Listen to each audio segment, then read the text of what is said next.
Okay, we're now live. Michael P saying hello already. He's sat and ready and waiting for this, which is great. Welcome along. As always, if you are seeing this pretty much straight away, it means that you are a supporter of our various social medias. You've got your notifications on, and we really appreciate you being a supporter by getting your notifications and your subscriptions turned in. Thank you very much indeed. We are going to be broadcasting on all of the social medias. We're not going to be doing a cut-off one on this because a bit of a special episode. I want to kind of make this a full episode. That what would usually happen is we would, for this Sunday show, we would do the half an hour for public consumption, and then we would continue the conversation for our Patreon supporters as a thank you for showing your support and basically allowing us to keep the lights on. But for this one, we're going to keep going. We're just going to keep the conversation for everybody and really show off some amazing comics by an amazing comics publisher. As always, it's your show, so do jump in with the comments and the questions, anything that you want to put to our guests. I mean, we've already got one or two people joining us, like say Michael P saying hello. Good morning, all. Good morning to you, Michael. Leanne D, morning, guys. Dan Berry is reminding us that, yes, we've had a loss announced very, very recently. Alex Trebek has passed away, which certainly for the American audience is incredibly devastating. Over here in the UK, we didn't have his shows, so it's the same kind of impact that we have when we see some great talents and the impact that it has on the American psyche. And Alex Trebek is definitely one of those. John Bivens is here as well. Go Team Vault! Oh yes, because today is a very special episode. We are talking to some amazing people from one very particular comics publisher.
Right then, hello there. Welcome along to Talkin Con, a cup of tea with an Englishman in San Diego. My name's Leonard Sultana, and each and every Sunday, and for the duration of Lockdown 2 here in the UK, on a Wednesday as well, we talk comics, Comic-Cons, and all the stuff and nonsense we get to enjoy at such shows. This has been an eventful week. I certainly wanted to start today by acknowledging that here in the UK, it's Remembrance Day. It's also the 65th anniversary of victory in Europe.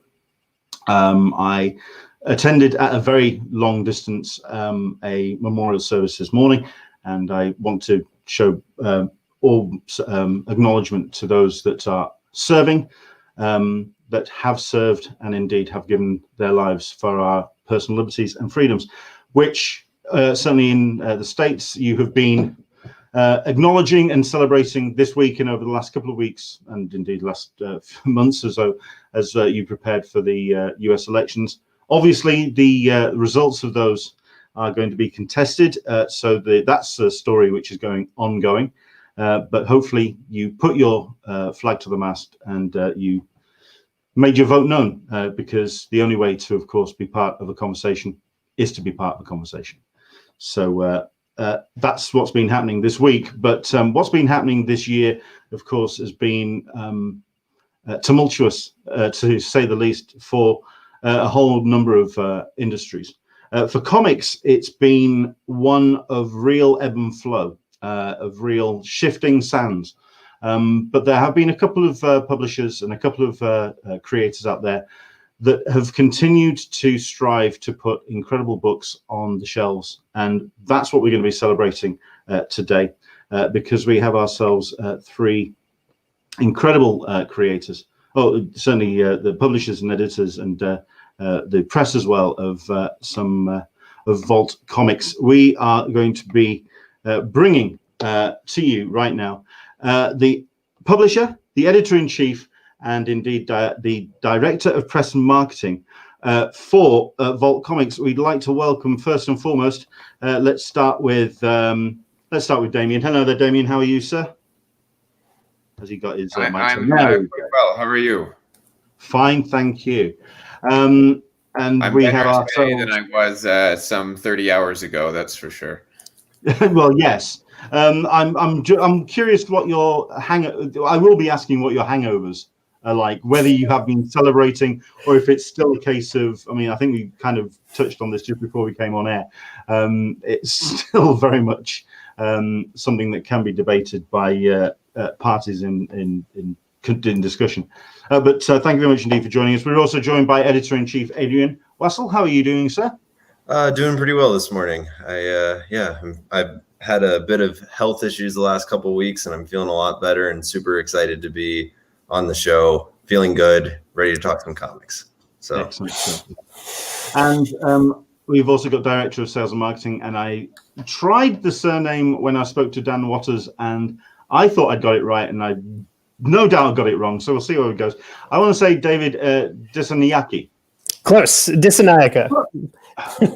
Very close. Always at the end where it all tails off. That's where so there we go. Welcome along, gentlemen. It's a pleasure to have you coming along. We have ourselves a whole bunch of people who are jumping in already and saying hi. Like I say, we had John Bivens, Go Team Vault, absolutely. Hey, John. We have ourselves Kevin Scott joining us as well. Hello, chaps. Hey, Kev. Yeah, we'll hopefully be having Kevin on an episode in the near future. We're kind of getting our timetable sorted out as we speak. And John Bivens is saying, glad you're feeling better. So, yes, everyone wishing you all the very best and welcoming you along. The way I've been doing the shows up to now is I have been introducing with 3 questions.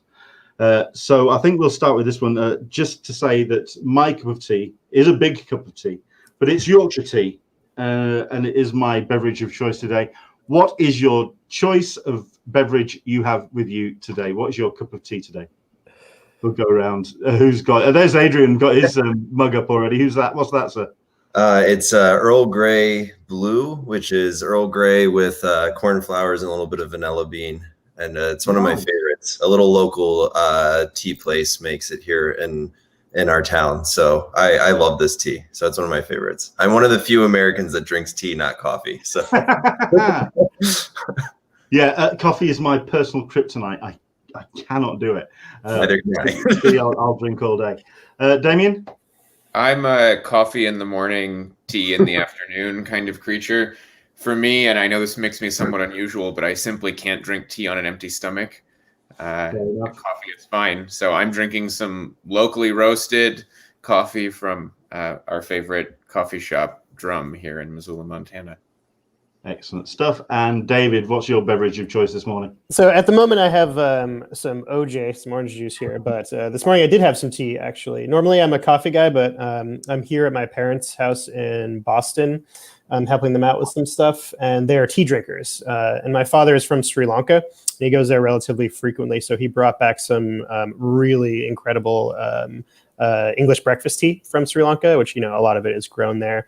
So I had some of that this morning, and it was nice to have like a really good cup of tea again. I was going to say, you got it from the source. That's what we like to say. Fantastic. Excellent. I was really hoping, David, that you were going to say, now I'm drinking orange juice, but earlier I was drinking screwdrivers. Yeah. Yeah, I can imagine, like I say, the hangovers for the last 24 hours have been immense. So yeah, I can imagine. The second question I've been putting to my guests are, what's your memories of your first comic convention that you went to? Seeing as this is ostensibly a Comic Con podcast show, yeah, your first ever Comic-Con that you went to, like if you went as a pro or as a fan, if you can remember the first one that you stepped through the door. Damian. So I think probably the answer to the first comic convention for Adrian and me is going to be the same. So maybe I can tell you about our first, and then Adrian can tell you about the second or something. But the first comic convention I ever went to was as an exhibitor. It's a show that unfortunately no longer exists, but used to be part of the trio of shows operated by Comic-Con International, a little show called Ape in San Francisco, the Alternative Press Expo. It was a sort of one-room convention, still to date featuring the best convention food I've ever had anywhere, because it was just a bunch of push carts from local San Francisco food vendors. I had, one of the best pupusas I've ever had in my life there. And it was genuinely a pretty charming, welcoming affair with a lot of independent creators showing off work in, early stages. And for us, this was, we didn't even have a finished book yet. We had some pages of some books that long predate Vault from when we were creating our own graphic novels. And that was the first time we realized maybe there was an opportunity to, do something special in this medium, because the reception we got there was affirming, to say the least.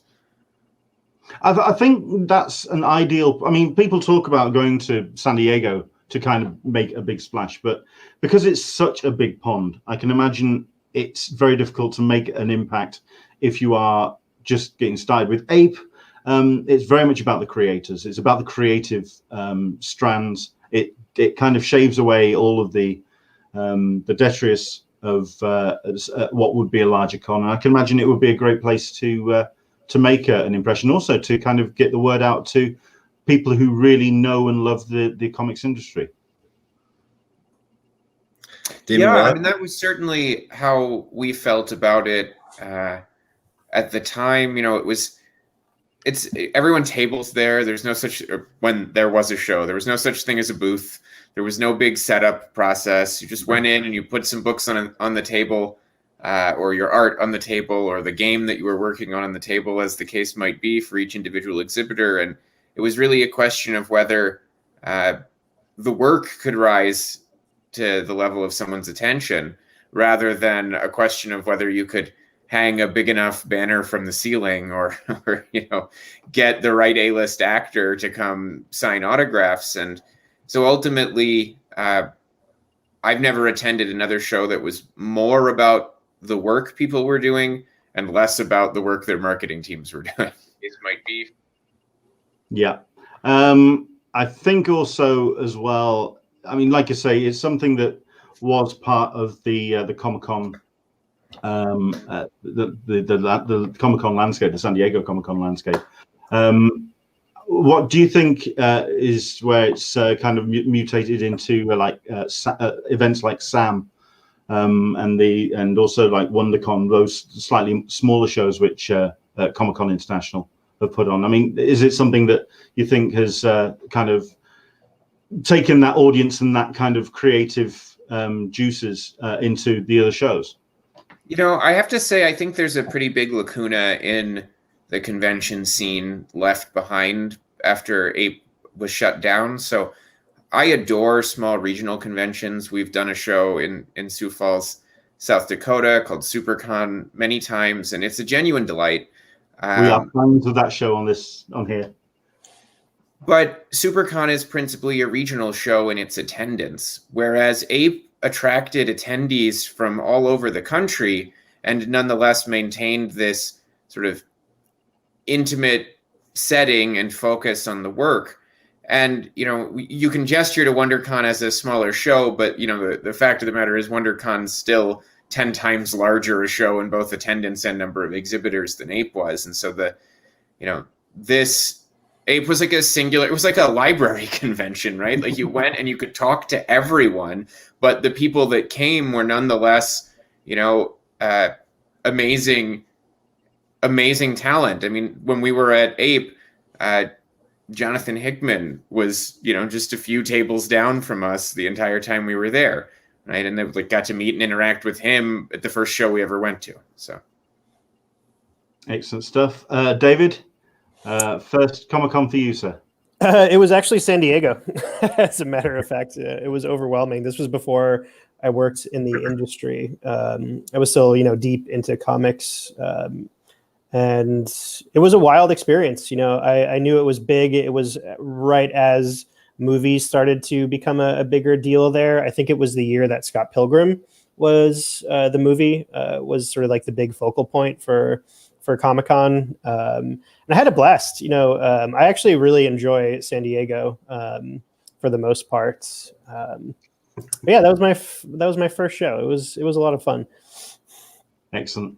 And the third question I usually finish on are when you've been to a con, there's often those moments when you've met a hero, met someone who's influenced your work, and they've either crossed your table or you've crossed theirs.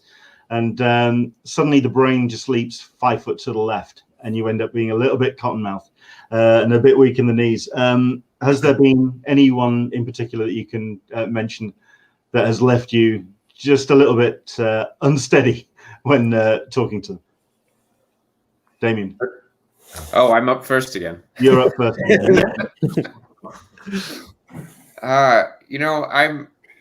I'm sort of constitutionally indisposed to be starstruck. And so I think rather than having been awed most by heroes that I've met at conventions, the experience for me has been maybe the inverse of that, having been awed most by people who have been touched by the work that we make.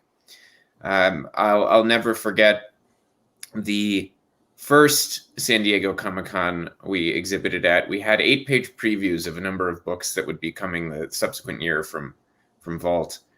This was the first San Diego Comic-Con we exhibited at as Vault. We had done it before, so we were aware of the sort of scope and intensity of the thing. And in a quiet moment, a woman came by our table and she looked at the covers arrayed there, picked up everything and said, these look like my niece. I'm taking them back to her. And, the little moments like that where we've had people connect with the work that we do because they feel seen or represented or engaged with in a way that maybe they haven't elsewhere have really stuck with me over the years. That's a good story. That's well put. Adrian, same drill, or is there anyone that's kind of crossed your paths which has left you not for six? I was definitely starstruck when Shelley Bond came up to our table, I think our first year of Books on Shelves, and told me that I had been doing a wonderful job as an editor and that she loved everything we put out because Shelley was an editorial hero of mine, still is. And so for that to be one of the first conversations I got to have sort of a year into running a catalog of comics was pretty impressive and very, I was definitely starstruck. It was a wonderful conversation. And I think I managed to, comport myself all right. And Shelley didn't realize quite how shaky I was, but I was, it was definitely a meet your hero moment and then have them praise your work, which was unexpected and wonderful.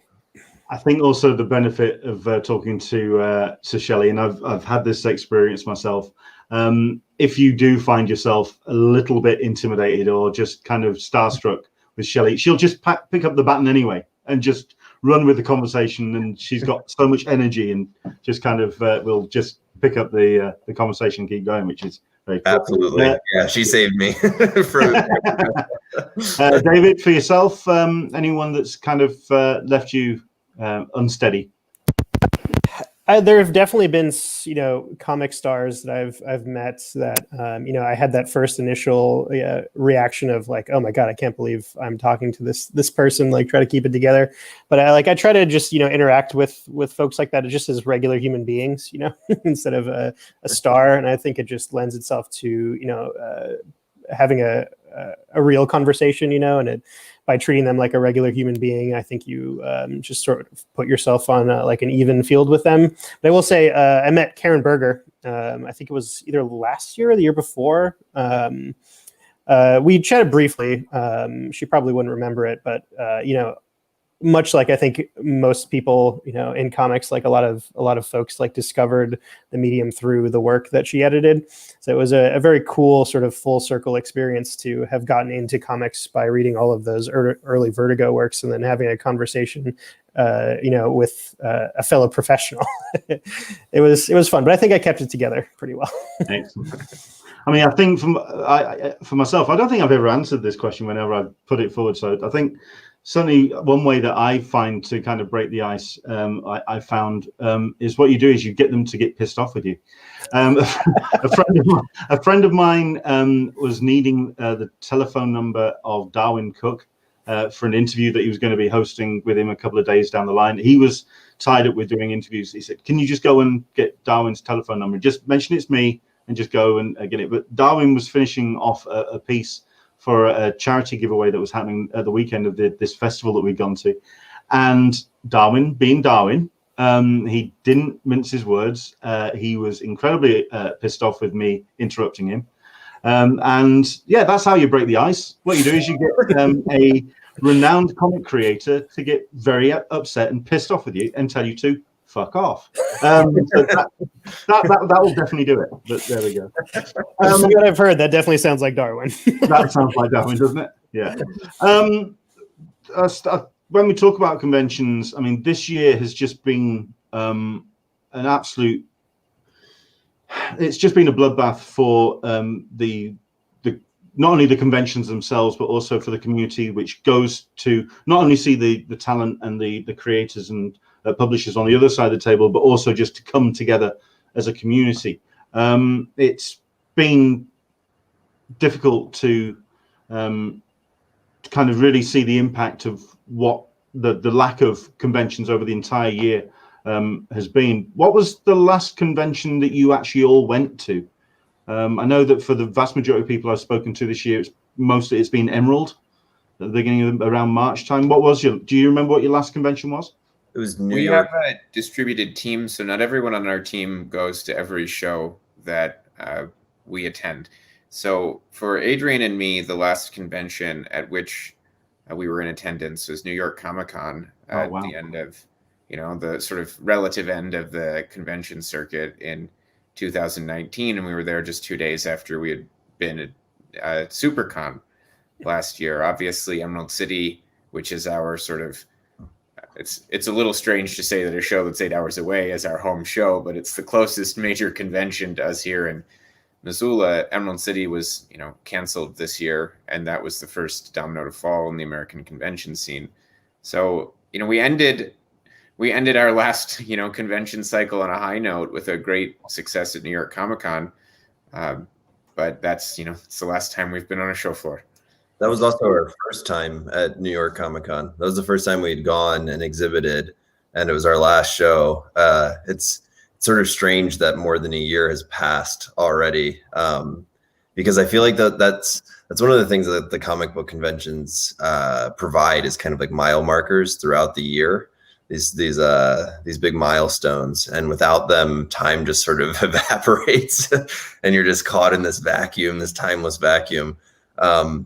But yeah, New York was a great show, and then we ended up, not going to Emerald City like Damian said because it was canceled. But it's been a while. It's been a while for all of us since we've actually been able to do a show, like run a show floor and run a booth together. Yeah. And conventions play a special role for us as a business that they might not for other publishers who are situated in more populated parts of the country or in areas that are more connected with the American comic scene. So, I would imagine that the folks working out of Portland are still finding occasions to spend time in the company of other comics creators. But for us working out of Missoula, Montana, there's not much in the way of a comic scene here. We have some dear friends in town who do work in the business, but they're few and far between. And so conventions for Vault were always a singular, perhaps the only way for us to have those kinds of engagements regularly with other professionals and fans in the business. And so that everyone on the team knows how stressed and weary the logistics of a convention makes me in particular. I don't weather it well, but I do miss that element of them. I can't remember which member of the Vault team it was. It was either Sebastian or it may even been David, but I think we had someone beaming in. I think it was on the Sunday after a convention. They'd done the Friday and Saturday, and they'd come back and they were just like, yeah, I had to come home. It was a bit much. And convention, when I've been past your table, San Diego Comic-Con, you work them. You're always interacting. You're always engaging with fans, always engaging with talent as well. I think something that you've said in a couple of interviews as well is, and certainly with evidenced by the things that you've done at, say, Thought Bubble, where you've made an effort to connect with a new set of talent coming forward. What's been the year like in terms of the meeting of talent, or that lack of meeting of talent, that kind of the missing of the interaction with upcoming talent? Is that something that you feel is going to be missing, not just for Vault, but across the industry, that kind of face-to-face first introduction to yourselves with someone who wants and is driven to tell a story? From the editorial side, certainly I miss that. I miss the opportunity to talk directly with creators about the stories that are that they find most compelling at that sort of moment in time, the things they're eager to bring to life. But I have to say that in the kind of absence of the face-to-face on the convention floor, I've used that time to really engage on social media and found a lot of I wouldn't say newer talent, but new to me. And because it's really easy for me to, chat with Alex Packnadell or John Bivens, or any of the creators that we've worked with multiple times that we know we're going to continue telling stories with. And I think at conventions, those are often the folks I want to talk to first. They're friends. We've told stories together before and we know we're going to. So you kind of devote that time to those people. And in lieu of that, I've found myself devoting a considerable amount of time to seeking out newer talent to me, and creating those relationships. And it's different to do it over social media for sure. I enjoy the face-to-face greatly, especially when we actually get to talk story. But ultimately, I think it's been beneficial for us in many respects, because particularly among artists, I found myself reaching out to different kind of talent pools than I had in the past. And I think I've also seen a lot of newer talent find a kind of comfort in being able to engage professionally over social media, and that they might not have had sort of just walking up to an editor on a convention floor. And so that's been, again, really, really beneficial. So I miss the face-to-face enormously. And I think that maybe if other editors aren't kind of putting in that time using social media as a tool to find different talent pools, then maybe that'll be felt sort of across the industry. It'll certainly be felt interpersonally, just not getting to see friends. That's always a bummer. But for me, I think if anything, it's just kind of improved the Vault's reach among talent. I've spent a lot of hours this year scouting and also just engaging with newer voices that I'm really excited about. Yeah, I can imagine. I was going to say, I can imagine there's been a fair few hours going through Instagram and Twitter, because certainly one thing that I've been really boistered by this year is the drive for the creators to share people that they've heard of. Maybe they've spotted them on some other platform or whatever. Just anything to just kind of get the word out. Everyone's just been really almost chipping in and just spreading the word about things to keep people engaged and occupied this year, because it has been that sense of just to keep the conversation going, and like you say, the that interaction and that networking alive. In that regard, when it comes to the talent pool that you get on board for Vault, what would you say make up the magic ingredients that make a Vault creator? What's the thing that they have? What's the spark that they have to bring? They have to have Rom B's hair, and then they're chewing. That's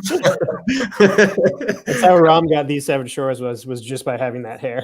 That's He all. actually gave us each a single strand of his hair.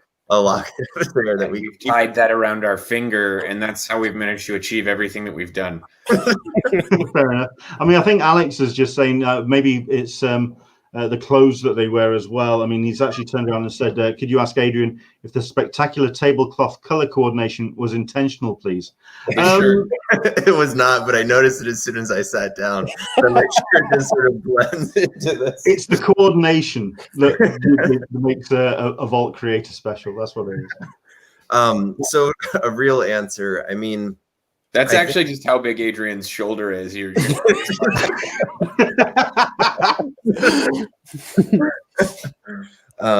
think Alex, you should know you've been held in Adrian's arms.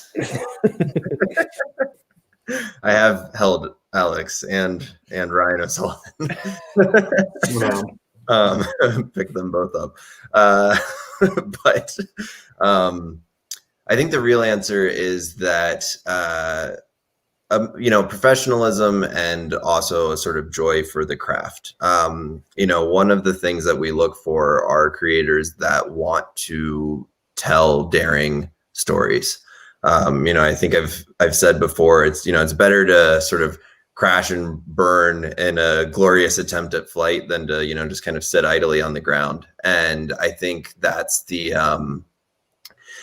key ingredient. If there's a passion to try to do something new in genre, then you can find a place at Vault, as long as that's, coupled with professionalism. And I think that, in the creator-owned space, these are all creators, even if they're, newer. This is their first book, because we've debuted a lot of talent at Vault. It's their story. They own it and they love it, and they're pouring everything into it to make it exist. So, frankly, I think it's just a lot easier to find people that are dependable, professionals in our world of publishing, because it's their baby, it's their thing. They're not just going to neglect their baby, And I think that that makes that part of my job quite easy. But really, it's the daring, the desire to do something new and meaningful with the genre spaces that we, operate in, sci-fi and fantasy and horror with our Nightfall imprint. And now with our young reader imprint coming off the ground, Wonderbound. Again, just seeking out creative talent that understands why we are so passionate about genre and want to be part of that conversation, want to continue to define all of the many subgenres under sci-fi or fantasy. And, like I think about Black Stars Above with Lonnie Nadler and Jenna Cha. And, that book is extremely daring, and that was how Lonnie pitched it. It was like, this is an ambitious book. I want to do something very ambitious, and it might break me trying to make this, but I'm going to give it a shot.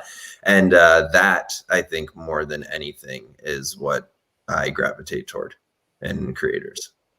I'm trying to remember who it was that actually did this quote. I made a note of this when I spotted this in an interview. In 10 years, I'd like to be the publisher of first resort for anyone who is serious about creating amazing science fiction and fantasy comics.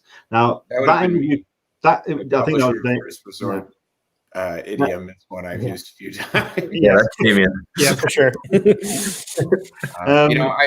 Piggybacking on. That was 3 years ago. How did it feel to shaved off the timetable by 7 years? Sorry, what was that? You said in 10 years you'd like to be that publisher that is the publisher of first resort. That was a 3 years ago interview. how does it feel to have shaved that timetable down by 7 years? Well, if that's what we've achieved, then I suppose it feels great. But whenever I get asked how's it feel to have done any such thing question, I have to try to sort of situate that in the context of what our actual day-to-day work life is. And for me, it's a constant process of looking at the horizon and then looking at the table. And I very rarely do I have any occasion to look over my shoulder, so it's, eyes forward or eyes down and almost never eyes back. So I suppose it feels good, but really what gets us through the day, what gets me through the day, is always thinking about what we're doing right now and what we're doing, a few months from now, and trying to make sure those things are executed to the best of our ability. And I had a thought I wanted to throw on the heels of Adrian's answer about what we look for in talent. One of the things that I think is like a sort of a characteristic shared by the strongest voices that we've published is an appreciation for the power of art made for commerce.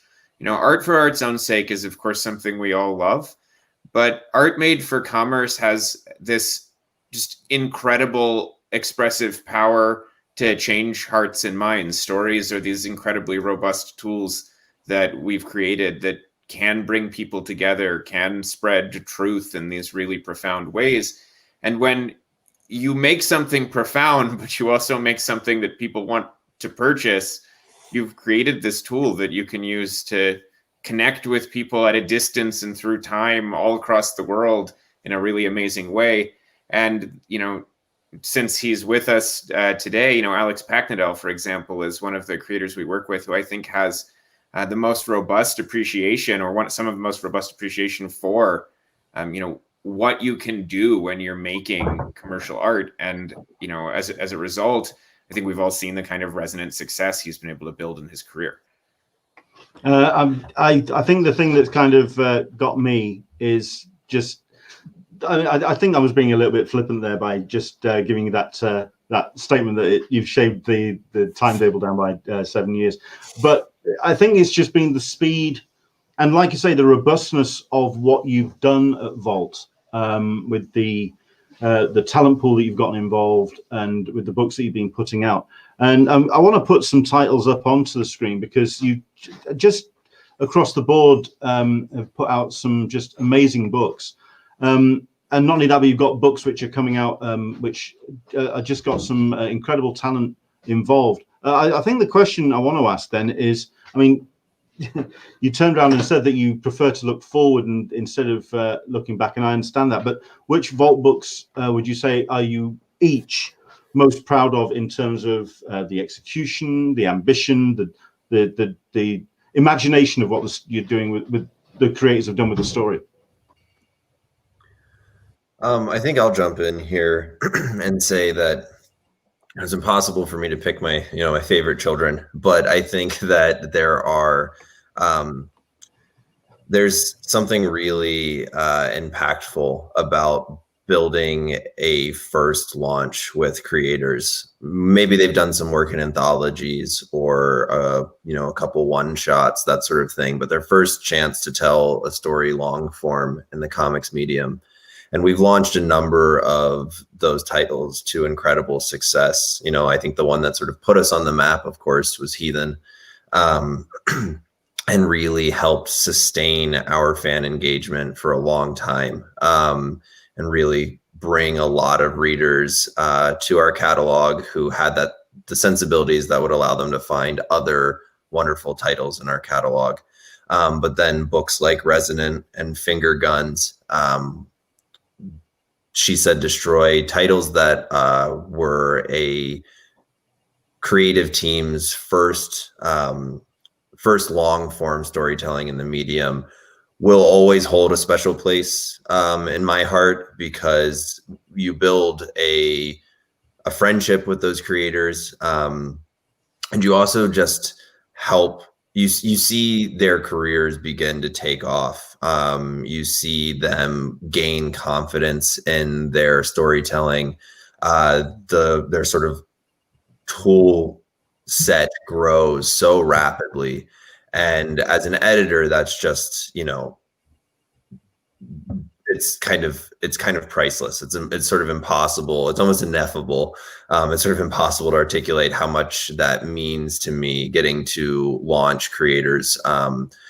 First long form storytelling, Queen of Bad Dreams obviously comes to mind, and those relationships last. Danny Lore is one of my favorite people, and Dervla is now coloring I Walk with Monsters, and that to me is probably the most meaningful thing about my job, is balancing a catalog of creators who have had their shot and deserve to have many, many, many more, and the creators that are newer and are waiting for that first break, but that they have everything it takes to execute and to tell a story that will find tens of thousands of engaged readers.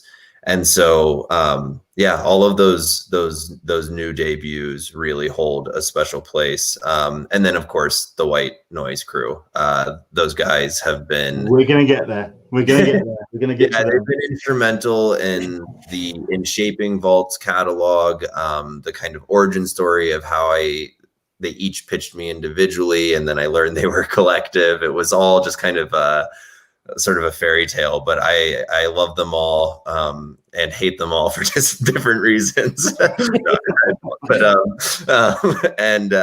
So I think it's, in terms of what's most meaningful to me, getting to launch a creator's career, and then also building those robust relationships that we then get to return. And we start with Friendo, and then we do Giga. We start with Fearscape. We return for A Dark Interlude, Deep Roots, and now The Picture of Everything Else. And Ram and I have just, started working on our yet unannounced new series together. And those return in like the repeat creators, the Mike Maurices of the world. They mean so much to me, because you learn how each other talk about story and care about story, and that kind of robust relationship, that robust creative relationship, allows you to explore new areas that maybe you didn't in your first foray. So yeah, I'm rambling now, but I'll kick it over to David or Damian if they want to jump in and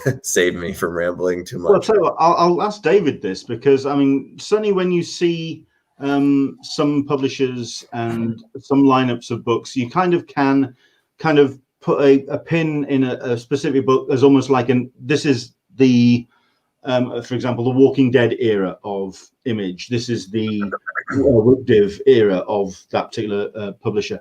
For Vault, what books would you say that kind of like really were the stepping stones for Vault's evolution move going through? I think, just to echo what Adrian said, Heathen was very much the first big one. That book resonated, very strongly with a lot of people. It's an incredibly good book. So of course it did. I think after that, there was Wasted Space, was a big stepping stone in the sense that it was our first ongoing book. It's still currently ongoing, and it's phenomenal. These Savage Shores was a big one as well. And this year, almost every launch has been like successively larger than the last. I think, we've really reached a sort of a threshold where people are hopping on board in droves, which is, what we've been aiming for, which is great. Giga this year is clearly one of the biggest ones. And I think all of the White Noise books in general really did a good job sort of illustrating what Vault is about, as did, other titles like She Said Destroy, Queen of Bad Dreams, Finger Guns, that kind of stuff. It's hard to put them all into a single category, because they are all each their own projects, but they all are different in their own way. They all approach genre from like a really interesting angle. And I think if there is an umbrella that Vault has, it's that that our books are going to be good, and they're going to be different from what you expect. And I think the audience is really looking for that kind of stuff. There's clearly a hungry, set of people that are just ready for these kinds of projects. I think as well, like I say, the execution and ambition of Vault has been the thing that's impressed me most. It's like you say, whenever I see the Vault email come through, I know that what's going to be in there is going to be worth checking out.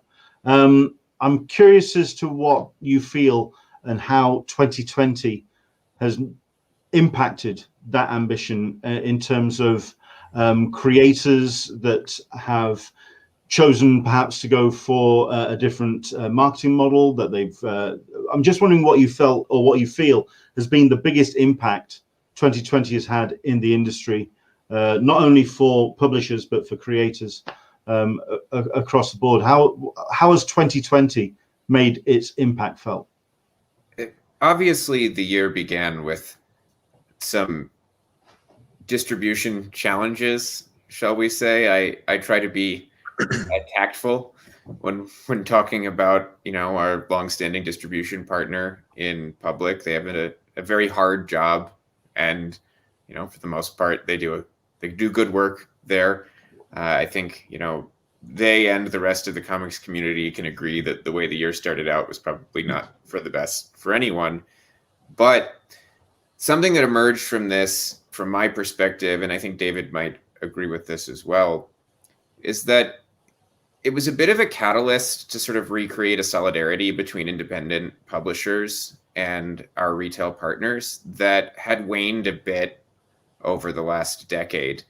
And so I find now, as we're approaching the end of 2020, that long-standing efforts we've made to deepen our relationships with and support our retail partners are bearing fruit now, as everyone has come to see that not just the survival but the thriving of the medium we all love in the United States depends on that kind of fruitful and engaged collaboration.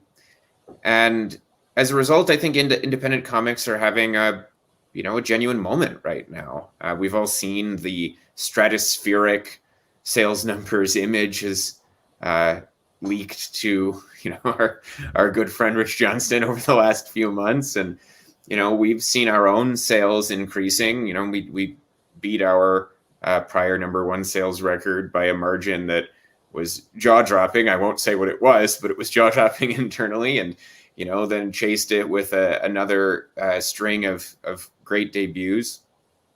And so the sort of difficulties and ills of early 2020 notwithstanding, what's struck me most clearly as we're moving, we moved through Q3 and we're moving through Q4 of this year, is just how excited and willing everyone who is responsible for selling comics to the American comics fan was about finding the strongest way forward.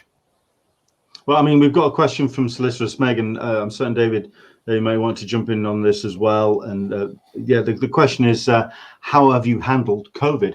Is being a smaller publisher a pro or a con in getting through it? We've kind of just been doing what we've always been doing. The main obstacle that we had at the beginning was the diamond shutdown, which was, an obstacle that the entire industry had to figure out what to do with. I think the big thing that's, I wouldn't say changed, but that we've really doubled and tripled down on is our support for retailers. When the shutdown occurred, Diamond had reopened back up. One of the things that we did was reduce the price of our single issues for retailers so that they didn't have to pay as much money and they would make more on selling Vault books. And that was incredibly successful. Not only that, they were returnable. And that's something that we've been working with our retail partners on as well, is returnability, making sure that, Vault is shouldering their, or rather our, share of the risk for these things. like first and foremost, like we think of ourselves as a partner to retailers. We're not just trying to sell to them and then walk away. Like what we're trying to do is, work with them to sell through the books that they buy in their stores. And if retailers start going under, then publishers start going under. And it always, as someone who's worked in the industry on the sales side for quite a while, it always sort of frustrated me that to see when some publishers do that. And it's, I think, really shown that like if you double down your support for retailers, they will in turn, support you. And I think that is the way forward for the industry through these, sort of problematic times when it comes to COVID and lockdowns and whatnot. I think it's on us to do everything that we can to make sure that they come out the other end. So I would say that's the biggest change, is really like us figuring out in what ways and in what tools that we have to, support retailers. I thought of supporting your creative talent as well, because it's all cyclical. It's all a way of keeping everyone creative, keeping everyone productive. I mean, we've got Kevin Scott who's joining us on the chat. I couldn't have asked for a better team to launch a book with in the middle of a global pandemic. He does qualify that statement. An ideal situation, no, but an ideal home for the book, yes. I mean, we've got the book up on the screen at the moment, Shadow Service, with art by Corin Howell and colours from Triona Farrell as well. I think it's really curious that you've said that about the shifts that have happened, especially when it comes to distribution, and how you've coped with that. I'm really curious what you feel then is going to be the biggest shift in the industry coming off this year from the perspective of an industry publisher, moving forward to 2021 and beyond. What do you feel is going to be the thing that's going to have the most impact in how comics are produced, distributed? What do you think is going to be, what is the biggest thing you're going to take away from the year? Well, I'm notoriously cagey when it comes to prognostications about it. But there's a variable at play here that maybe is sort of going unseen, and that is we've just spent a year with no multimedia adaptations of comic books getting produced. So as we move into 2021, books will necessarily have to succeed or fail on their own merits, independent of whether they exist as TV shows or films. And so I think on the one hand, that may diminish the kind of publicity that people are able to build around comic books for a short period of time. But on the other hand, we're one of the only sectors of the entertainment industry that is able to continue producing rich content in the same way we always were. And so moving forward, I'm hoping, now this may be foolish hope, vain hope, but I'm hoping that we'll see people who are feeling as though their other entertainment preferences have gone stagnant for a bit, that they come and explore what we have to offer in the comics medium. This is less prognostication and more, armchair psychologizing, but I think people are really interested in finding whatever small, safe ways they can connect. Right now, it's difficult. It's difficult to see friends. It's difficult to feel safe in so many different spaces that we all used to take for granted. And I know one thing I look forward to every week is going to my comic book store.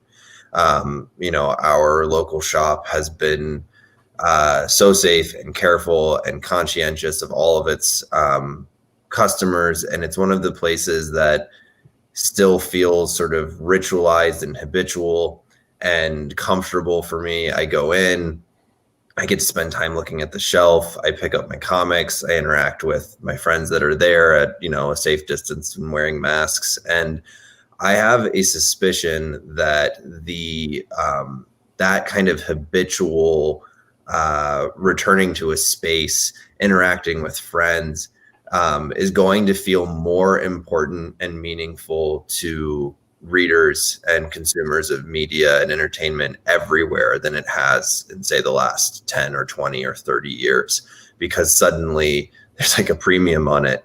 It's so different than sitting down on your couch and scrolling endlessly through Netflix to find something else to queue up. Even if you're excited about that show, you're missing the element of being able to interact with people that care about that story.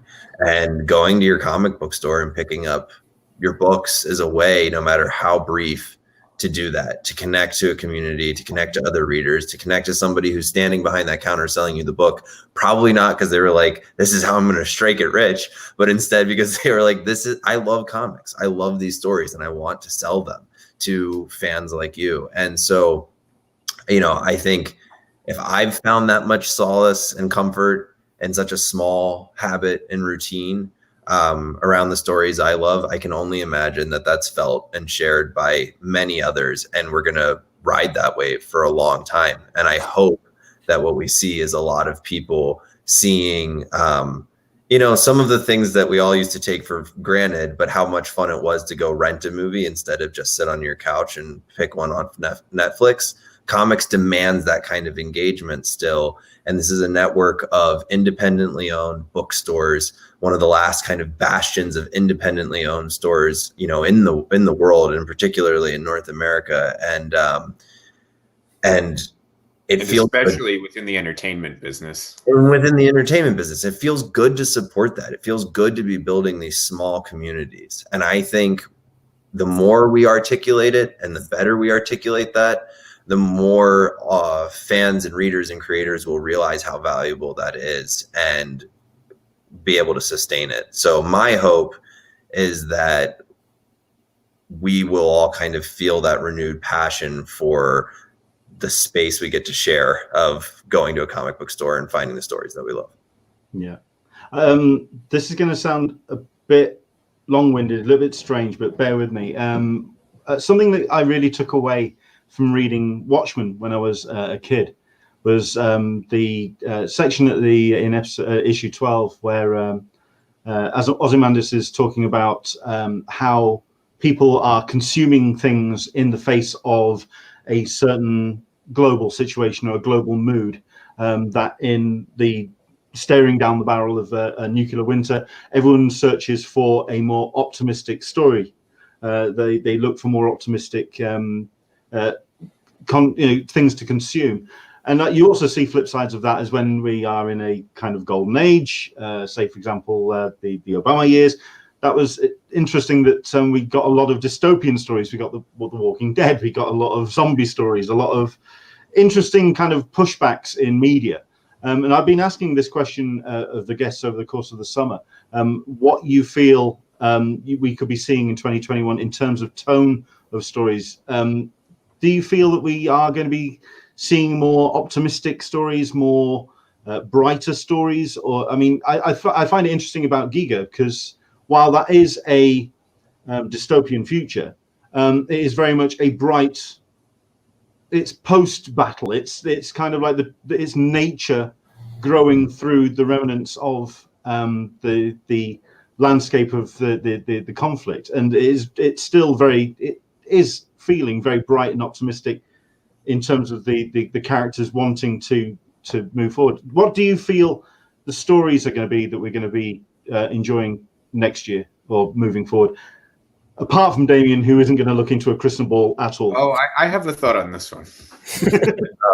I will say, fair warning, issue 2 of Giga will maybe pull the rug out from under your feet. Fair enough. The beautiful veneer does not go away, but boy, is the ending gonna claw the air out of your lungs. It's an intense issue.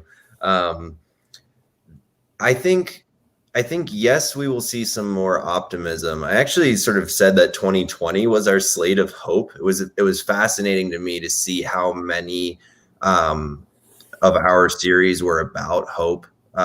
Engine Ward, No One's Rose, those immediately come to mind as two deeply optimistic stories. They are stories about optimism. They are about characters who remain optimistic in spite of everything, finding their way to a good end. And it wears, both of those stories wear their hearts on their sleeves in that regard. And there are many others in our catalog. I think Finger Guns, despite how much of an emotional roller coaster it is very much an optimistic book. It's about how friendship can allow you to heal through trauma. Even some of our horror is impressively optimistic in its catharsis. And I think that 2021 will see that continue. But I also get the sense that we're going to have a lot of creators staring issues in the eye that maybe felt insurmountable a year or two ago. I think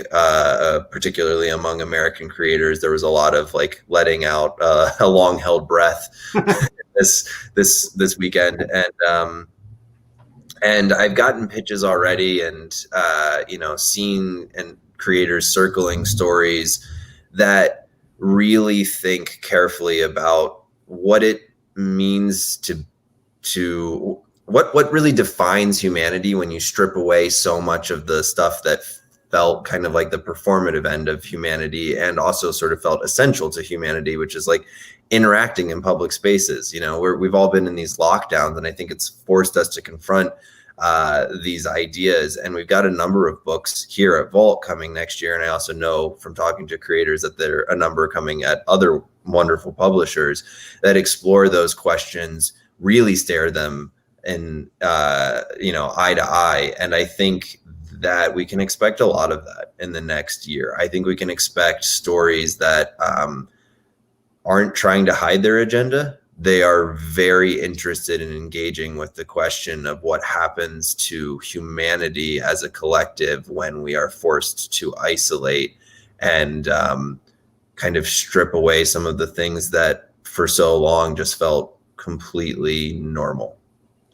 If the thesis is that the art we're going to see is in some way going to reflect the zeitgeist, going to reflect what the artists are living through now. First, a sort of logistical note, right? We won't likely see any of that art until the end of 2021 or 2022, or if it's coming from prose novelists, 2023. What we'll see as we move through next year is the work that folks may have been doing in the depths of despair. So that's worth noting. Fair enough. But, if that's what we're to expect, and I would imagine that we are, then I think we might see some connections between the work being created next year and the work that we saw in the late 1940s and 1950s in the science fiction scene. Yesterday's victory by Biden and Harris was a victory in one sense, but it was also a signal in another. It was a signal that the work wasn't hopeless, right? It was a signal that the effort could prevail. And so I think we may see a lot of fiction emerging from this moment, reflective of what Adrian was suggesting, that the issues are real and the work needs to be done. And confronting those challenges directly in the fiction that we see in much the same way, though it was a sort of oblique long run vision of it, something like Foundation did, right? Where we're looking at an author taking a microscope to society and trying to figure out which little pieces need to be rebuilt in which ways for us all to have a chance. So I'm hoping that that's what we get to see is work from artists that celebrates and presents the fact that, there is hope for the work that we all try to do outside of our art. There's hope for the work of building a just society together, and maybe we can keep at it. Yeah. I find it interesting that we're going to be getting an adaptation of Foundation down the line pretty soon. Well, they cut a beautiful trailer. So I don't know what else to say about it, but that they cut a beautiful trailer. Yeah. I also find it interesting. I mean, you talked about how you feel that multimedia and adaptations, it's something that for a comic publisher. It has been a method of connecting to a bigger audience, but you feel that the current situation could allow for the pulling back and the looking at the source material for a publisher. I'm really curious. Something that I have neglected to do is go through a number of the questions on the Q&A. We'll dive through those now. And one of the questions is regarding the multimedia, and I'll lead into it with Vagrant Queen. It caused a lot of stir and a lot of attention, and people were really excited about that series coming through. It didn't seem to connect with a wider audience. Why do you think it didn't quite connect with a mass audience? To my mind, some of that had to do with marketing elements of the show that were beyond our control. And that's maybe the extent of what I can say on that point. Fair enough. The question that came in was from Elizabeth Vieira. Now that Vault Work has a TV show with actors, will they ever make appearances at a Comic-Con? That then asks the question when we're going to see a Comic-Con again. And well, to that point specifically, Tim Rosen is a diehard convention enthusiast, so you can expect to see him at conventions again as soon as they're possible, and his shooting schedule has him in North America when they're occurring. So, okay. Questions coming in. John Lawrence is asking, having only been to my local convention, Heroes Con, how different are the experiences at the various conventions across the country? For Vault, what can you see is the way that audiences are different across the country approaching your books?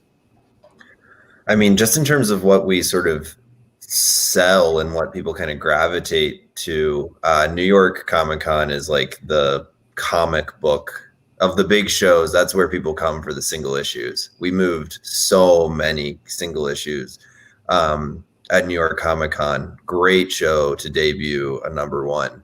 At San Diego, we move a ton of trades. People really love coming and collecting. I think a lot of people are flying in to San Diego, and it's like a family vacation, and that so getting more robust books I think is something that people are after. I would say that it varies quite a lot regionally in what shows you go to. Obviously the size affects things, but just even which titles are most popular on our table is totally different from region to region. And what fans we're interacting with. And in places where there's a really robust local comic community, if we have any creators who live there and are part of that community, then you can be certain that their books are going to sell a ton, and that their signings are going to go off great, and you're going to have a ton of friends coming. And so yeah, it's pretty different from place to place. And whenever cons start back up, if you enjoy your local con, I highly recommend going and seeing some of the others, because there's a chance to always just explore another fun city, but also there's definitely a different vibe to every one of the shows, in my opinion. I don't know if Damian and David agree. Chaps? Yeah, I definitely agree. I think each show has its own sort of personality, its own sort of cohort of people that, attended in a regular fashion. The, sort of after hours life is different at each of the shows too. Yeah, you also find different, styles of work depending on the shows that you go to. And this is kind of obvious, San Diego Comic-Con is very different from Small Press Expo and, just outside of DC, or, TCAF in Toronto, or, MICE, the Massachusetts Independent Comics Expo here in Boston. And that's one of the cool things about conventions, is that you can get a different experience at all of them. And it's really fun. Yeah, I suppose the other great thing that varies from convention to convention is the food. So, for example, I've never attended Heroes Con. I don't know what there is to eat there, but I can tell you that, Emerald City, whenever we get to go to that again, is my favorite convention for dining, because Seattle is just an absolute absolute delight to eat out in. So yeah, that's one of the great benefits of going to conventions, is getting to attend, restaurants that might otherwise be out of your ordinary geographic ambit. Certainly, great to kind of explore as well. I mean, we talk about San Diego. I mean, it's kind of like what I originally pinned the podcast around, and I love going to San Diego because certainly it's food. They know what they're doing in that town, so that's very cool. And indeed, you got John Bivens turning around saying and talking about the smaller convention, and it's going to hurt me talking about this because Thought Bubble is technically my local convention. It was in Leeds, which was 10 minutes away. Harrogate's more like 15, 20. It's a little bit more of a drive, but it's still my local convention. So I'm going to miss Thought Bubble immensely next weekend. John Bivens saying when conventions are back, we do need a giant vault trip to Thought Bubble. I really loved Thought Bubble's Vault's attendance at Thought Bubble last year. When you had, like you say, the White Noise guys behind the table, they were doing portfolio reviews of writers and artists, and they absolutely they ran that room. There was a massive line all over the place just to get people work in front of these guys that they know what they're doing, and they could give some real creative feedback to that work. So I'm really excited about the way that Vault does that and the way that they kind of got that conversation going. Let's talk about the White Noise guys. Like I say, we've had Giga, but we've also had some other incredible books. If anything, you could almost say that Vault has become a home of a vanguard of an almost second British invasion, with the White Noise guys, along with Deibert Kelly, along with Hassan. Just this incredible British talent that you showcased. Why the Brits? What do they bring to Vault? As well as Cav and George Mann and Paul Cornell. I think I don't really have a great answer for this question. It's been posed to me in interviews and in friendly conversation, and I think it happened organically. Vault was already putting out a lot of titles that I think they hit really well in Europe and UK and Ireland, and so I think a lot of creators across the pond from us were already reading Vault titles, and that got them excited about us as a new publisher. And so they invested time, guys like, the White Noise crew and George and Cav invested a lot of time in talking with me about our sensibilities as a publisher and how they could be a part of that, how they could sort of reinforce and elevate what we were doing. And I think that sort of engagement just led to a natural kind of parade of all these incredible titles from a slew of British creators, British writers in particular, but then also, European and Irish colorists and letterers and artists. And I don't have a great answer. What I can say is that it happened, like I said, it happened organically through conversation, through a lot of work on the creators' behalfs, trying to sort of plug into our sensibilities, learn and understand, reinforce and elevate what we were doing as a publisher.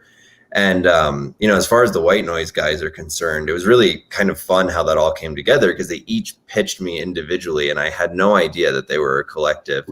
And then they sort of revealed in like a magic trick that they were all, together as part of this crew. Which is like a comic booky plot in its own right. Exactly. And now whenever I have notes for one of them, I know I really have notes for all four of them. It's like, if I know that if I'm giving notes to, Ryan on A Dark Interlude, that certainly in some way they'll make it it over to Dan on, you know, the picture of everything else, and they'll talk. So I'm always like keenly aware of the fact that my notes are for an audience of 4 very sharp writers, which is a fun bit of added pressure. I think there was a sort of symbiotic thing that happened. So the retailers that embraced Vault most enthusiastically early in our history were located in, you know, 2 places, mostly New York and the UK. And as a result, we've found ourselves working with an enormous amount of talent from New York and the UK, because these are people who've been reading our books for a year and a half, 2 years longer than the rest of the world. And so they've been thinking about working with us for that much more time than the rest of the world. I think also, I don't know how you're going to take this, but I'm going to say it anyway.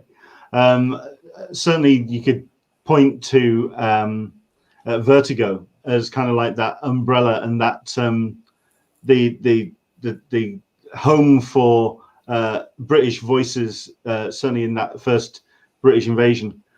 You could say that Vault is the 2018, 2017 Vertigo, or it's the current Vertigo moving forward. I don't know if you take that as a compliment or not. Or an incredible compliment. And I think maybe it's just so a part of our DNA that we did it kind of unwittingly. You know, David and I are all such tremendous Vertigo fans that maybe we just sort of knew at a subconscious level that we had to go seek out some British creators. It's the only way to do it. Elizabeth Vieira is asking the question, and I don't know how much we can talk about this. Is there anything you can tell us about Realm V's next Vault project? He's writing it. It's going to be very good. I can say more than that.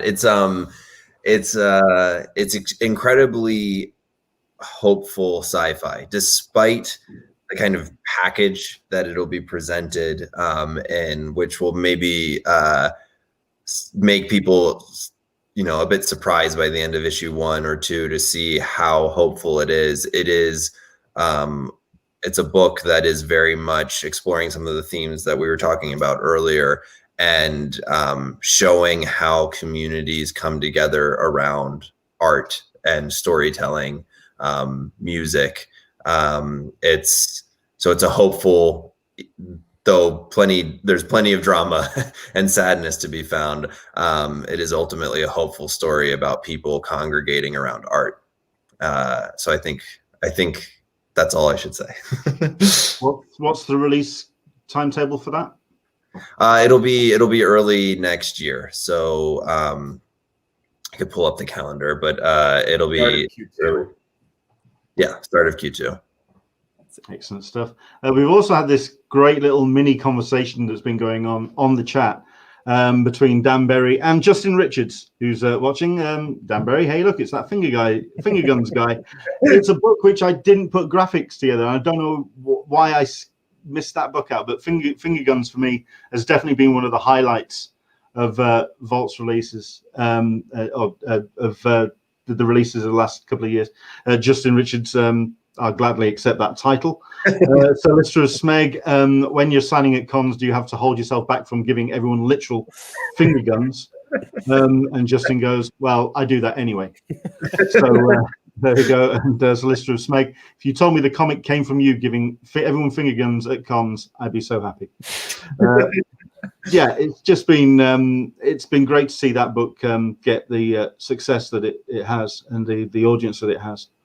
Solicitor Meg asked the question, comic books are a niche form of media, so is there a way to get the people who watch the movies or shows based on them but don't read comics to pick them up? I think this is a question that the comics industry has been asking for decades. Is there any perspective from you guys about how we feel that we can get the audience that we know that comics deserve? Yeah, we have a twofold access problem in comics. On the one hand, logistical access problem. Most people don't know where to buy them. You know, stop a random person on the street who isn't already a reader of comics, and they're unlikely to know where they can go to buy a comic book. They might have some inclination that they can go to the bookstore to buy graphic novels, and then they might think of the two things as entirely different, and that dovetails with the second access problem, which is conceptual. People don't think of comic books as books. They think of them as some separate other media, that is, the people who don't already read them. Everyone who reads comics knows what we're looking at are just books. They happen to have pictures on the page, but they're books, and that anyone who enjoys reading books will enjoy reading some or other comic book if you just put the right one in their hands. And I think in many respects, the sweeping success we've seen of middle grade graphic novels is going to do a lot to grow up a whole contingent of readers that think of these as just books. I think, if there's no one else out there doing it, librarians certainly are fighting that battle on our behalf nearly every day with their patrons and their boards and their donors, communicating that these are books and they're important and of the same literary value as anything else with the cover and pages in between. Ultimately, I think, we're still unwinding the damage that was done by McCarthyism in the 50s and, and Werther before that. And we shall, we'll see whether we're able to unwind that damage completely, but I think we're witnessing, a resurgence of the medium right now, though, that is largely targeted on formats other than the saddle stitch comic. Any other comments from anyone else? I think at a very simple level, the answer is to put the book in somebody's hands. I've actually had a lot of success in my life converting people to comic book readers, giving people books that they might be sort of surprised to discover they love so much. And frankly, reaching outside the superhero space, as much as I love superhero comics, it can be daunting and difficult. And sometimes the characters, after the slew of contemporary superhero movies that have just been stunning success, like that's how a lot of people know those characters first now. So then giving them a comic, it doesn't necessarily always translate, not because the comic isn't excellent, just because they're accustomed to seeing a very specific portrayal of this character that they've come to love. And so I think independent comics, young reader comics, as Damian was gesturing toward, is the answer. Handing people books as if they're books, and encouraging them to read. You're not going to get everybody, but I know that among friends, I've converted many people who thought they would never read comics to now being pretty regular comic book readers. So I think it's about being, stubborn enough to demand that your friends read the comics. It's not always the simple equation of like, oh, they love Captain America in the movies, let me grab them a Captain America comic. Sometimes that can actually be the wrong sort of track. Sometimes it's like, oh, they love Captain America, so now conceptually they're aware of comic books. What if I hit them with something totally surprising, because I also know they like horror, and I throw Rachel Rising in their hands and then they're hooked, something like that. That can often be the way to get somebody. I think a huge part of the sort of work in shifting this burden and achieving the success we're after here sits on the shoulders of people like David, who do PR and marketing, who are constantly faced with the challenge and the opportunity of getting PR and marketing outlets and engagements to interact with comics as though they're just books. So I don't know if David has any thoughts about that. Oh yeah, absolutely. I mean, I think the question begs to be looked at on like a sort of a long enough time frame. Like if we're talking about the medium as a whole, Damian already did touch how like the industry had essentially been kneecapped by McCarthyism and Werther and the Comics Code and all that, in a way that it was not in other parts of the world. If you look at Japan and Europe in particular.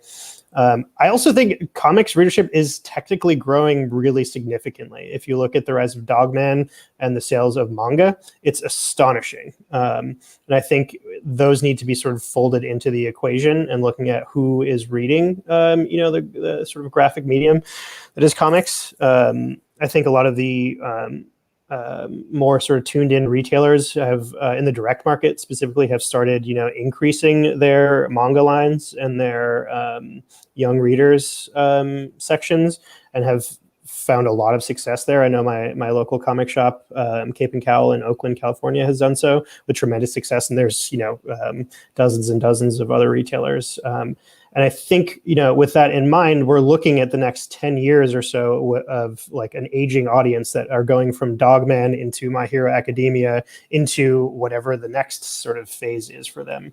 Whether that's going to be, more manga, is it going to be, Vault Comics?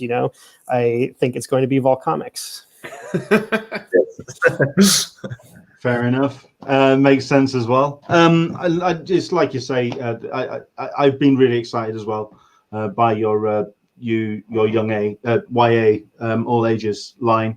That audience is growing exponentially, and I'm really excited to see how Vault explore that space. And looking forward to seeing the titles moving forward. We'll let you get off, but we'll leave you a question. I know that you've been incredibly busy this year putting out some incredible books, but I'm really curious to know what else you've been consuming, what else you've been reading, and what else you could recommend outside of the Vault space. What books or comics have kind of caught your attention this year that's kind of taken your mind away from the all of that's happening outside? Oh, so many. Yeah, I've just been binging comics for the last couple of weeks. Let's see. So I have loved Alienated, Sai's book at Boom, with Chris Wildgoose, I think, who's brilliant artist. The Department of Truth obviously is recent, and Martin is we love Martin here because he did Friendo, and he did the cover for Autumnal. So that book, The Department of Truth, has been excellent. Something is Killing the Children has been a mainstay for me since it came out. Red Mother is another really fun Boom horror book that has gotten really great traction, but I think, I feel like Something is Killing the Children has just been like this titan of horror over at Boom. So, the Red Mother maybe hasn't quite reached that same level of success, but if you're enjoying Something is Killing the Children, I highly recommend that if you're a horror fan. I actually have the omnibus sitting right here on my shelf. I just started into Strangers in Paradise, reading that whole gigantic 2,000-page tome. And then I recently read a graphic novella from Self-Made Hero called The Smell of Starving Boys, which is like a queer Western almost horror. It's not actually horror, but there's a kind of thriller supernatural element to it that is phenomenal, and it's beautifully illustrated. Oh man, so many. I've got a stack just sitting right here that I could just go through. King of Nowhere has been great. I could just keep rattling on and on. I'll leave it there. I'll kick it over to David and Damian so I don't just monopolize an hour of me telling you about all the things I've been reading. Oh, wait, one more.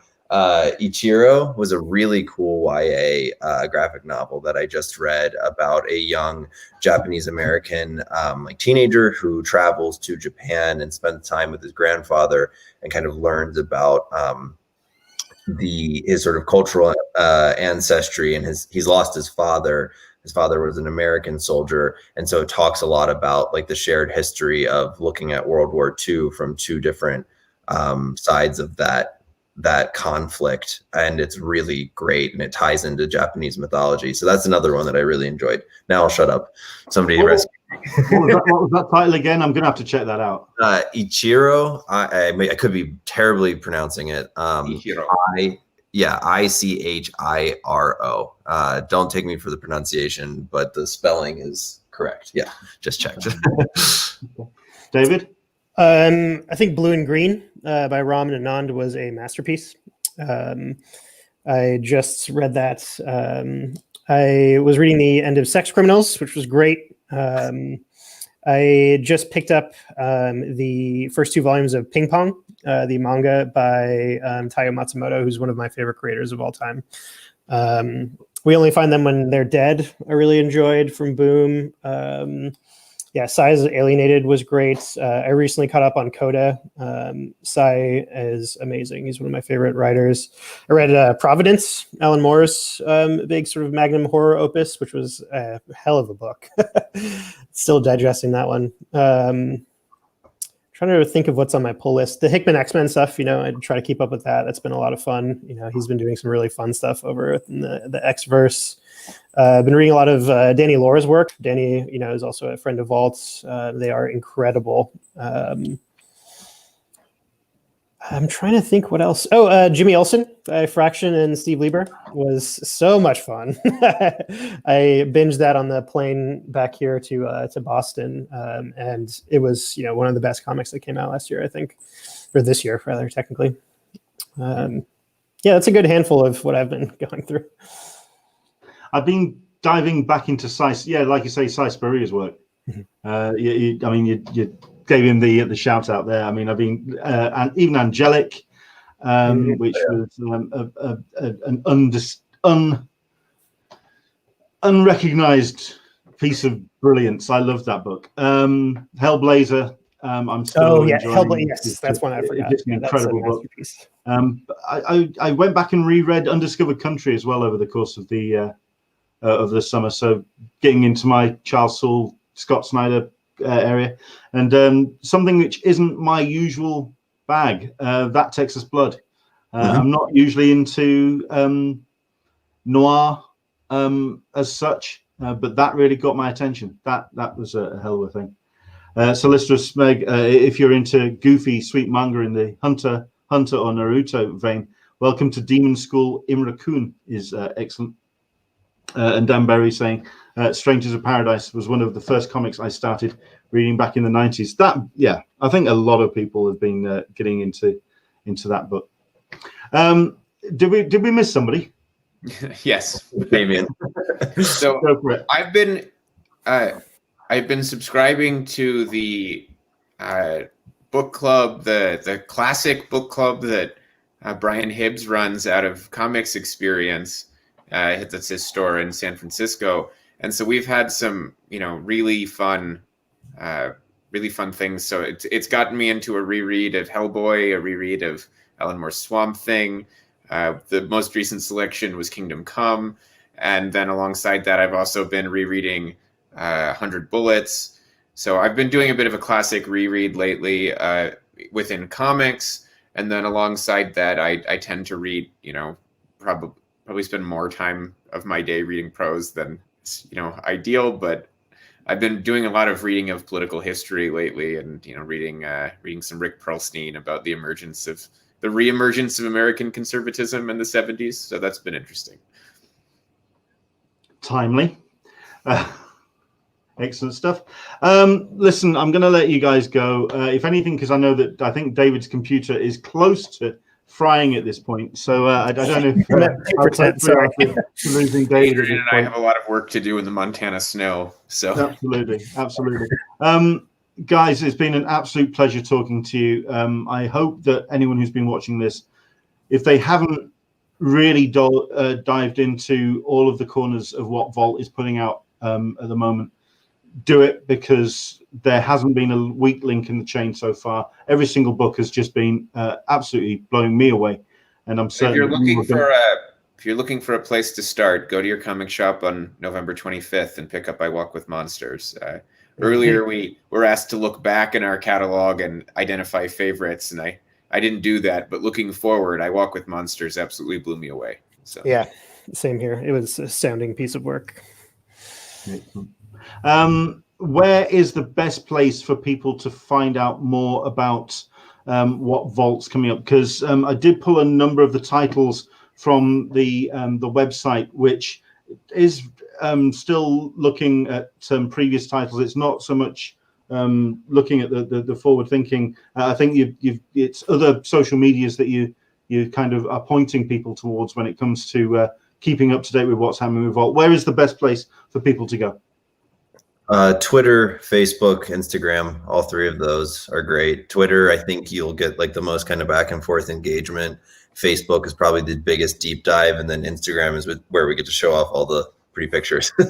So, well, let's just bring that up on the screen. And if you do want to go and check them out, it is The Vault Comics on the social medias. It's well worth checking out. And like I say, the books that are coming up, I mean, I have yet to read the picture of everything else, but that I'm looking forward to.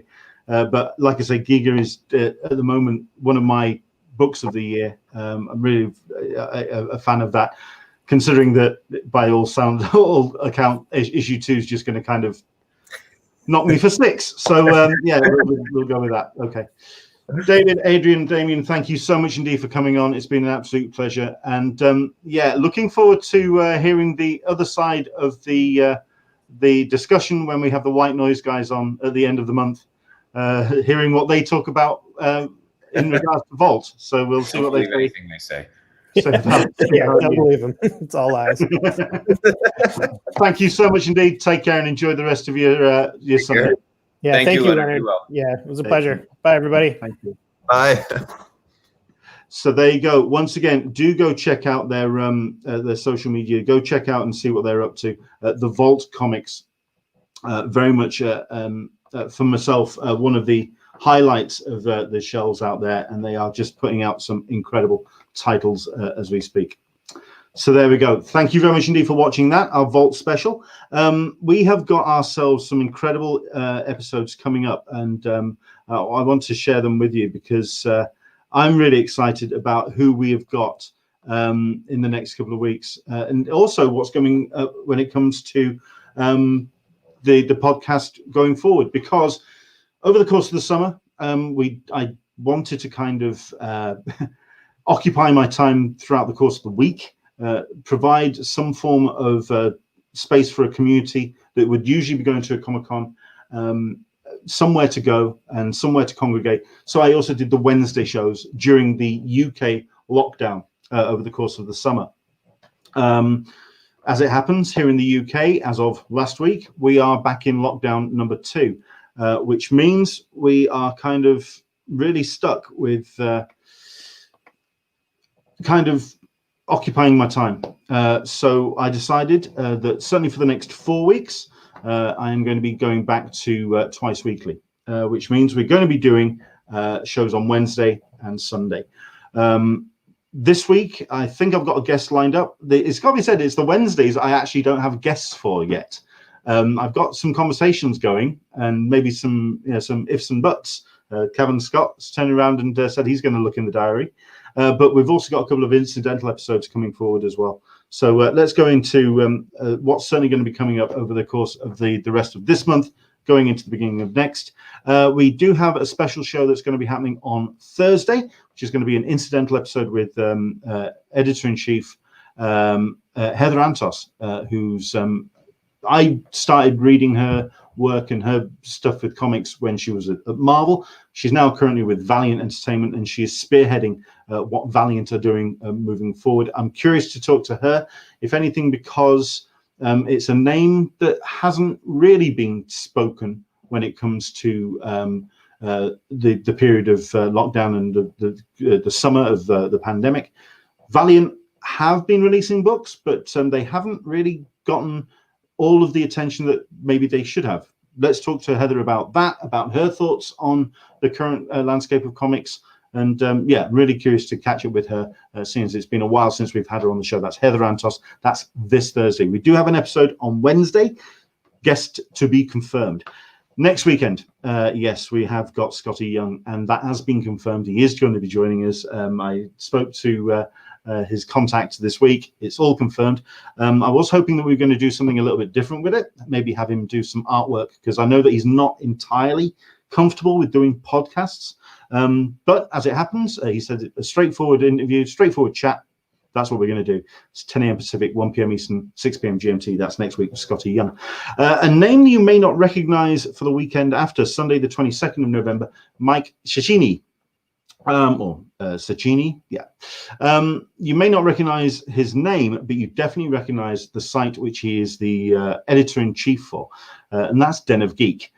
So very much like the journalist episodes that we've had over the course of the summer, just to talk about the landscape of pop culture and how it's had to evolve and how it's had to adapt through the challenge of the 2020. So, for example, by then we may find out about what's happened in terms of shifted dates, certainly when it comes to Wonder Woman and also Black Widow. We already know about Coming to America. We already know about Free Guy. What are we looking at for the rest of the year? Is 2020 now completely awash? By the 22nd of November, you may have a slightly better sense of that. So we're going to be talking to Mike. Sunday the 29th, we talked about it earlier, and yes, it's going to be the White Noise guys. That's Alex Packnadell, Ramvi, Don Waters, and Ryan O'Sullivan. Looking forward to talking to the guys. They are a meeting of minds, and it's going to be cool to catch up with them. Do go check out the episode I did with Dan Waters as well, because he showcased 2 upcoming books which he's got, and they're really something very special. Sunday, the 6th of December, Amanda Deibert is going to be joining us, someone who you may know from Wonder Woman. She's also done some other work for DC as well. She's a writer. She's very active on social media. She's somebody who knows her stuff, and I'm looking forward to talking to Amanda. And then Sunday, the 13th of December, we've got industry titan Bob Fingerman, who's going to be joining us. This is something which I'm up for, because I'm not really familiar with Bob's work, so it's always good to kind of meet and talk to new faces. I'm not just going to talk to people I know. Let's get into some conversations and learn more about Bob Fingerman on Sunday, the 13th of December. Like I say, we do have ourselves some episodes coming up. Let's just bring the dates up for those up, so at least then you know what's going on. 11th, 18th, 25th of November, and the 2nd of December, we are going to be doing a Wednesday show. So please do hit the notifications, hit subscribe, hit like, and please do kind of get the notification bell, because it tells you when we're going live. Maybe we surprise you with an episode out of the blue. So do jump in. For example, not next Saturday, but the Saturday after, we may be having an incidental episode. I think actually I can confirm this, because if I think he turned around and said it's all good. Basically, on the next weekend is going to be Thought Bubble weekend. So we are going to be doing a bit of a Thought Bubble recap next week, once we've spoken to Scotty. But also, as part of that weekend, there's a whole bunch of content that's been produced, generated live. Al Ewing is going to be part of that creative team contributing to Thought Bubble. But he did say that he'd be up for coming on the show. He's ideally more for the weekends. He knows that the Sunday's booked, so he said, "How about the Saturday? Saturday the 21st." I think we can count that as an incidental episode with Al Ewing. Looking forward to talking to him. So that's going to be an interesting conversation. So there you go. That's going to be us. We've got Michael P suggesting that for the last episode of the year, please end the year with Dan, Aaron, and Leanne. You know what? I'm down with that, and I think we could have Michael on as well, just to kind of recap the year. Yeah, I'm down with that. Let me have a look at the calendar, and let's see if we can do a proper end of year wrap up for 2020, because heaven knows there's a lot to talk about. It's been one of those years. Okay, that's it. That's our show. Thank you very much indeed for joining us. Once again, thanks to the Vault Comic guys. They've been incredibly generous for their time. Do go check them out on the Vault Comics on their social medias. Some incredible books coming your way from that particular publisher. From myself, thanks again to our Patreon supporters. I know that we would be sharing this full episode with our Patreon supporters, but I wanted to kind of really share this one with a bigger audience as possible. So we've done it for the full episode. Back to normal next week. So you will be able to see the full Scotty Young episode if you are a Patreon supporter on the Sunday. So please do head to patreon.com and please do support us the best you can. For myself, do take care. Enjoy the rest of your week. Let's see how things play out, shall we? Okay. Take care. And I will see you on Wednesday, this Wednesday, 10 a.m. Pacific, 1 p.m. Eastern, 6 p.m. GMT. Special guest to be confirmed. We'll see you then.